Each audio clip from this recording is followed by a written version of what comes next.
So I've played about 30 hours of limitzerobreakers beta test, and I have a lot of thoughts. And so this video I'm going to list out like 30, 40, 50, I don't know how many, but total issues that are in the game that the developers should take a look at before they do anything else. If you've played the beta, then you'll be familiar with these, but if you haven't, don't worry, I'm going to show you everything I'm talking about. But let's get the positives out of the way first. Incredible character design, also jiggle physics, also like very cute characters as well. She's cute, and then the male characters, like I don't think they're gonna ditch male characters. We have one here, Aiden, more of a manly man, and then this is probably one the ladies are gonna be liking. His name is Christian, looks pretty good. This is what he looks like, but I do like that there's male characters and there's other male characters planned for the future, and then we have the main character here. So a total of 3 right now, but hopefully we'll see 4, 5, 6 and more, because believe it or not, there are people that are kind of tired of the just constant waifu bait or waifu slop. It's just all female characters, and I like playing with male characters too, as long as they're cool. Razor from Genshin Impact, he was actually my main for as long as I played because I just liked his playstyle a lot. So yeah, no complaints there. Combat is actually very smooth in terms of the inherent mechanics. That right there also is a new character, by the way. I can't really zoom in, but she's going to be an upcoming character.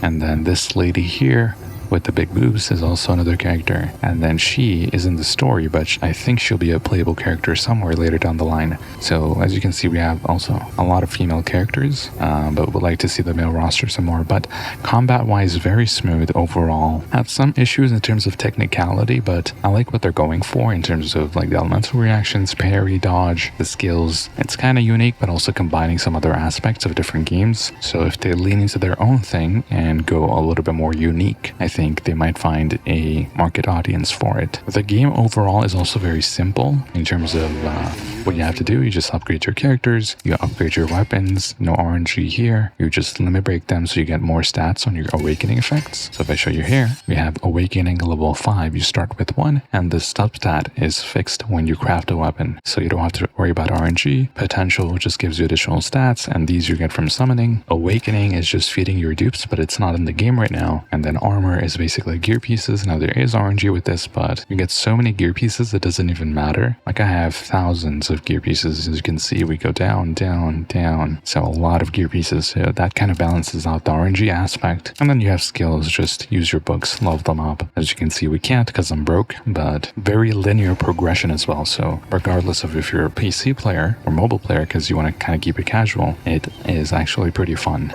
Also, the modes are pretty fun as well. There's only 5 bosses at the game right now, but I'm sure they'll add more. This is about 7 floors right here. So as you can see, 7 out of 7 completed. And then this has probably hundreds of floors. Right now it's only 5 sections with 5 floors each that are unlocked, and the rest we're going to get when the beta test, I guess, is done. I mean, when the global game comes out, or the next beta test. So yeah, overall, like when this game is polished, I would definitely main this game, but right now it's not in that state or even close. So we're going to start off with the issues, and we're just going to fire them off one by one. If I show you the shop here in the game, you'll notice something interesting. So this is our premium currency, and maybe this is for the beta test, but up here's the premium currency. As you can see, all of this stuff is buyable with the I don't know if that's a word, but you can buy these things with the premium currency. And a concern is kind of like it's pay to win, so you're not having to spend stamina on this. You can spend the stamina on something else. And just for context, I mean, it's not a lot, like it's 20, but all of these add up, right? So for a 10 pole, you need 1600, and so these being in the shop, people can just buy this to pay to progress, and everything else is basically with the gems. So maybe this is just for the beta test. They'll maybe make it for gold or something else when the game comes out, but I think they should change and leave it so that the premium currency is only used for, well, this is something you can convert into as well. Maybe this is the cash currency, so you pay actual cash for this, but this transfers over to the actual premium currency, and I think it should just be left for polls and some like limited items. Speaking of the draws, it actually is pretty underwhelming. The rates, the banner itself, I'll show you in a second. We can actually get an S grade, so right here, when you see this big whale, that means you're getting an S grade, which is the highest grade in the game. There's only A and S, and I think they'll actually continue adding A rank characters. I hope they do, because that'll be good for the, oh, here we go. That'll be good for the game's health. But the premium currency poll outside of the beta test felt very limited, so I had completed all the story and stuff by, I want to say like within the first few hours, and I only only had about 40 pulls, having completed like 50% of the game. And here you can see you need 100 summons to actually get an S rank. So currently the summoning economy is very bad. But not only that, given that how bad the economy is, 100 pulls is a lot to ask for. And currently on the standard banner, you can pick a character S rank at 300 gems or 300 pulls. It's not showing up here, but yeah, it just doesn't feel good. And then there's no info banner here either that describes how many pulls you get or how many pulls you need to do for what, if there's a soft pity, if there's any rates. We don't know any of that. So I get it. It's the closed beta. I'm sure they'll have that fixed by the next version. There's also no pull history, so whatever you pulled, you can't see that. So maybe they should add that as well. And there is a section where you can actually see all the items and stuff you can get. But in terms of rates, like here, you can just multiply it by 5, but unless you actually go to the stage, you can't multiply it. So you can do it up to 5 times, which if you look at this is 50,000 rate. That's pretty easy, but some of the other stuff, if you want something specific, then you might not be able to calculate it. So in the future, they should probably add it. So if you want to multiply it here, you could see, again, it's very niche, but something else to just watch out for. Now these, I feel like, are upgraded versions of their base outfit. So I think as you level the units up, you can actually go ahead and get these. Again, probably like max level or something, but they are cosmetics in the game. I just am hoping the prices aren't too absurd. One thing I do like doing this game, if you take a look at my weapon here, you see how it's purple and red, and I go out here and it's that same weapon. So a lot of games don't do this for whatever reason. They don't show your gear and stuff, but I really like you can see it completely clearly also. Anyway, so I just hope if they do add skins that they're a reasonable price, and then maybe add some in the battle pass, because the battle pass felt a little bit underwhelming. I'll get into that in a little bit, but have some free and then have some paid. And I think they probably have more skins planned as well, because I mean, skins is an option, so there's always room for more, so I'm not worried about that.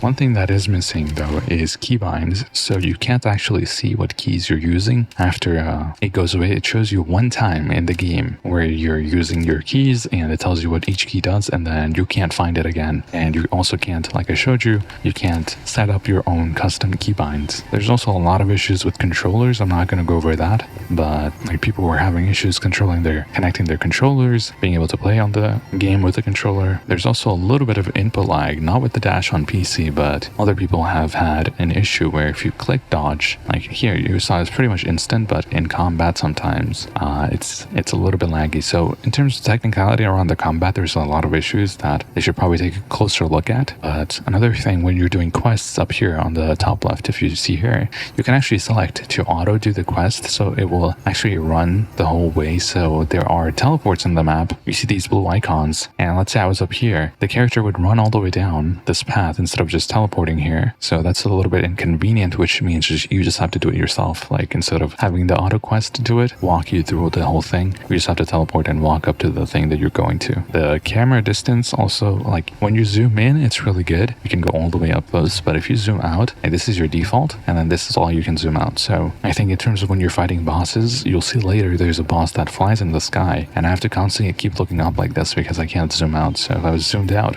let's say I would be able to see up there where I'm looking right now. I would be able to see up there zoomed out, but because I'm like this, I have to keep looking up to see where the boss is. So maybe a little bit more zoom out would be nice. In the combat, there's also issues with the camera lock on. Like you can't switch it easily. So if I want to use my scroll wheel to like change locked targets, I can't do that. I would have to unlock and then move my mouse around, move myself around, and then hopefully lock on to the enemy if I can. And it's not even just the camera lock. When you're aiming at an enemy, sometimes you just straight up miss, even though you're looking at the enemy and you're aiming towards them. The camera is just going to do its own thing, and then you attack somewhere else. And then currently how the game works is, this is my kind of my own idea, but you can only have 2 reactions with enemies. So if I go here up top, it will show me which elements do the reactions, but you can see it's only 2. 1, 2, 1, 2, 1, 2, 1, 2. And that heavily restricts your team quite a bit. So you at least have to have one of the elements that you're triggering. So you can't use like fire, wind, light. You have to have fire and water and something else, or you have to have lightning and wind and something else, or like whatever element you have to have somebody to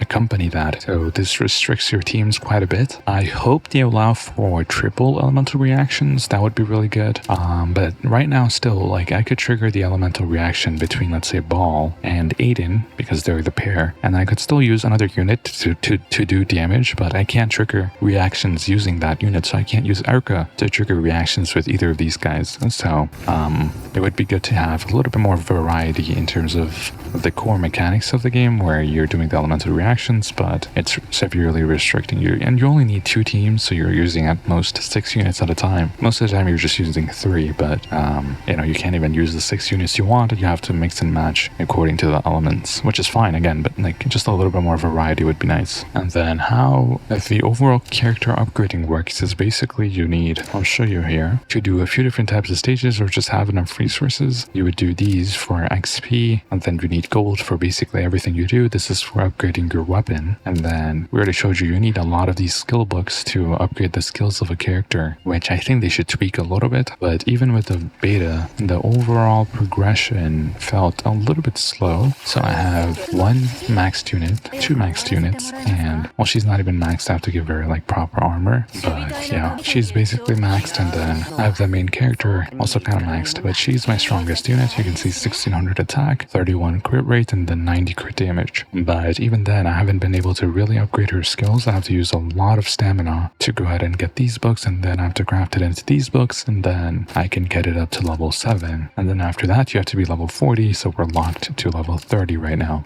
There's also very limited co-op in the game, so if I go and show you the extent of the co-op in this game, is you go over here, and this is it. You can go in here, and you can select a boss, whichever you want to do. I doubt anybody's doing this, but let's go ahead and click matchmaking, and this is all you get. So you can select 1 character from here, then somebody else that's going to join. No one's going to join here, but somebody else that joins uses 1 character and another character for another person. And so total you have 3 characters on the field. You have to match the elements, but this is all the co-op we have right now. So there's another mode where this is the tower mode I was telling you about, and there's a lot of floors, so maybe add co-op into this or add some other co-op, because this kind of game does well in co-op because it's a simple game, relatively speaking, so people can join up with their friends and, just have fun. And co-op is just becoming more and more prevalent in gacha games instead of actually becoming an, let's say, MMORPG. And then there's quite a few problems with the gear system as well. So if you go here, you can craft a gear piece, but if you do that, let's just use a purple gear as an example.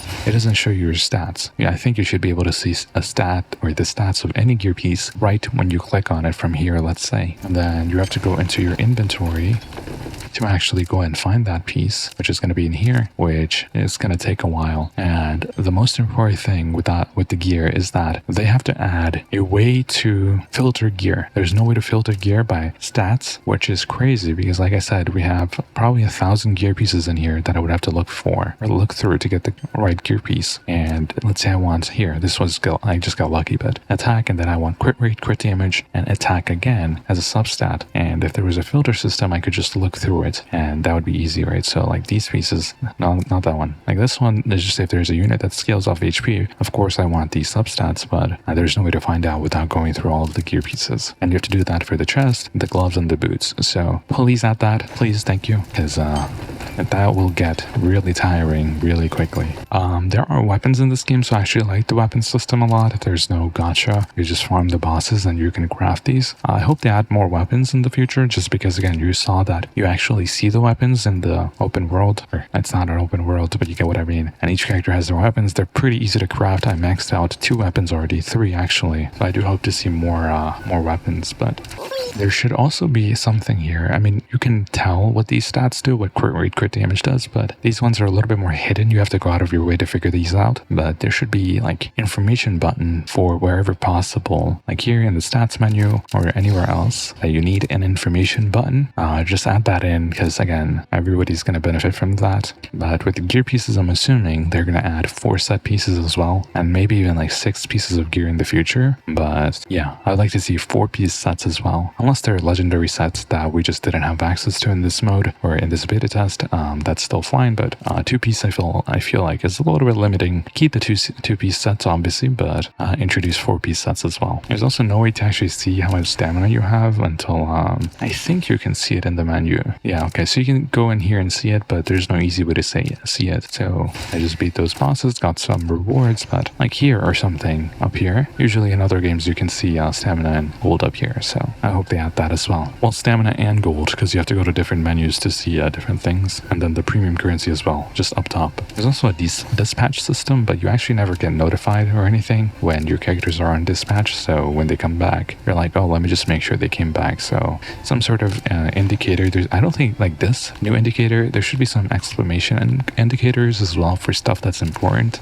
There is one for like, let's say character weapons. So if you have a duplicate of a weapon, you can awaken it. So it will let you know through a red exclamation that you can go ahead and awaken it. So same thing for the request. They should have just add that as well. Now this is a problem that I kind of saw and also agree with. Let me take you somewhere. So let's go to world map and let's say we'll go to this region here somewhere. Okay, let's go somewhere there is a teleport.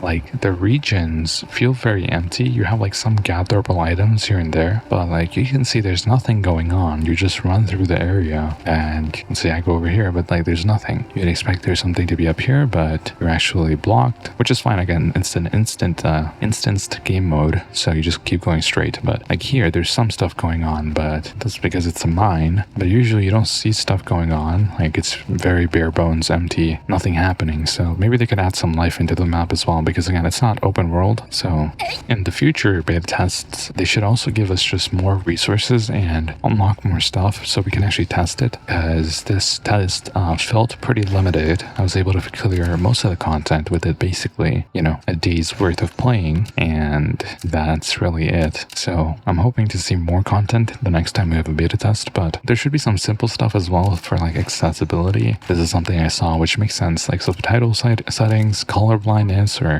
those kinds of things. Maybe I don't know like what the costs are behind that, but if it's something kind of simple, I think they should add that as well. But yeah, I would definitely like to see the gear filter most of all before anything else. Some more co-op, also a little bit more rewards on these stages, because right now it feels kind of low, because I'm assuming between guild level 3, which is our world level basically, I don't think the rewards are going to be that different when you go to guild level 4. So you're doing the same amount of like kind of XP to upgrade your characters, and it takes up a lot of stamina. So maybe just revisit the character upgrading materials and stuff a little bit, look through the amounts, see if they're fair. I think the weapon system is completely fair. If they even want to nerf it, where they make it a little bit more challenging, I wouldn't mind. But like the weapon system right now is perfect. I would have liked to see the dupes, because I wanted to know what they do and if it's like pay to win. Instead of doing like just more damage, I think they should introduce more mechanics through awakenings. So like unlocks another kind of not skill, but another sort of way of playing. I don't know how they would implement it. I don't know what they have planned, but I don't want it just to be like, oh, this gives you more crit chance, crit damage, your skill does more damage. I think we've seen that. If they do that, that's fine. I mean, I'm not complaining, but just add some uniqueness or variety to, let's say, a character's skills through their awakening. And then combat, like I said, needs a lot of work. The locking, auto-locking, movement is fine. I think movement was very responsive in general, but the looking around, the aiming, the lock on, trying to target enemies is just not fun, in my opinion. So they should look at that as well. There are also races in this game. So as you can see, human, werebeast, dragonkin, elf. I think this is an idea for the developers. If you're still watching, I think you should introduce some sort of transformation system in the game. That might make it really interesting and unique, because if you have like 2 werebeasts in the team out of the 3, then maybe you can transform into some sort of like stronger mode of the character. So let's say Liz is a werebeast, right? She can unlock some sort of werewolf mode, or the demons can like use some sort of demonic power if there's 2 demons. Same with angels, holy power, all that kind of stuff. I think there's a lot of potential here with adding transformations in the game, because that's very new, right? I don't think like I've really seen games do that based off races, especially in gacha games. So hey, developers, if you take that idea, just give me some credit. No, I'm kidding, but if they do that, I think that would really make them separate or stand out from their competition. But yeah, for an overall first beta test, I'm pretty happy, I will say. Like the character designs, again, impeccable. You don't have to touch these really. If you want to improve them, go ahead. I don't know how they would do that. Would like to see more skins, like 2, 3, 4, 5, maybe, like for Ball especially, of course. But even these characters, like if you take a look at the skins, they're just a little bit more upgraded than their, well, not this one as much, but a lot of the skins seem to be a little bit more upgraded than their original, so I'm assuming they are just skins you unlock from upgrading them, but I could be wrong. And yeah, I'm just hoping the dupes aren't too pay to win. Also keep the summoning prices kind of fair. I would say for summons to get a character could be up to like $80 maybe. Depends on how long the patches are. If the patches are like monthly, then I think $80 is fair. And then if it's every 3 weeks, then I would say probably like $60 to $70 for a character. I don't think it's too bad because again, well, I don't know, but that's just my opinion. Costumes, again, I hope it's not like super pricey. $20 maybe, $20 to $30 for a fully fleshed out costume is also very good. Like this one, I would not pay $20 for, maybe like 15 because it looks very similar to the base one. But if like it completely changed up how she looked, including like the hairstyle and stuff, I think they should do that with the hairstyle and the looks, makeup. I think they should go that route as well with costumes. So because this is, you know, a single player game, like you're not affecting anybody with the animations. Oh, they could do that as well with the skins. Like, you know how she, if I can move, all right, looks like I'm stuck, but you can see she does like these red attacks. They could also make a sword as a costume that turns these into a little bit of lightning so that they look visually different as well. Just another idea, but those are some things I would like to see, especially with the gacha. I know very early on, so they don't have to finalize anything, but I hope they take a look at this, improve this. Also, like, I know it's a piece of art, just placeholder, but I'd like to see something cool for the gacha banner, even if it's standard. Like if these were 2D animated, at least, that would be pretty cool. And then, like I said, this character is probably going to be a new character in the future. We have this character, probably also another future new character. So that's all the stuff I have to say for the improvements I'd like to see. I'm sure there's more on like the Discord, Twitter, and the other language speaking communities. I'm sure the developers will take note because again, very early on, they could implement a lot of new stuff and I'll be stuck here. So just go ahead and watch it. But I will see you guys next time there's news on this game. Take care.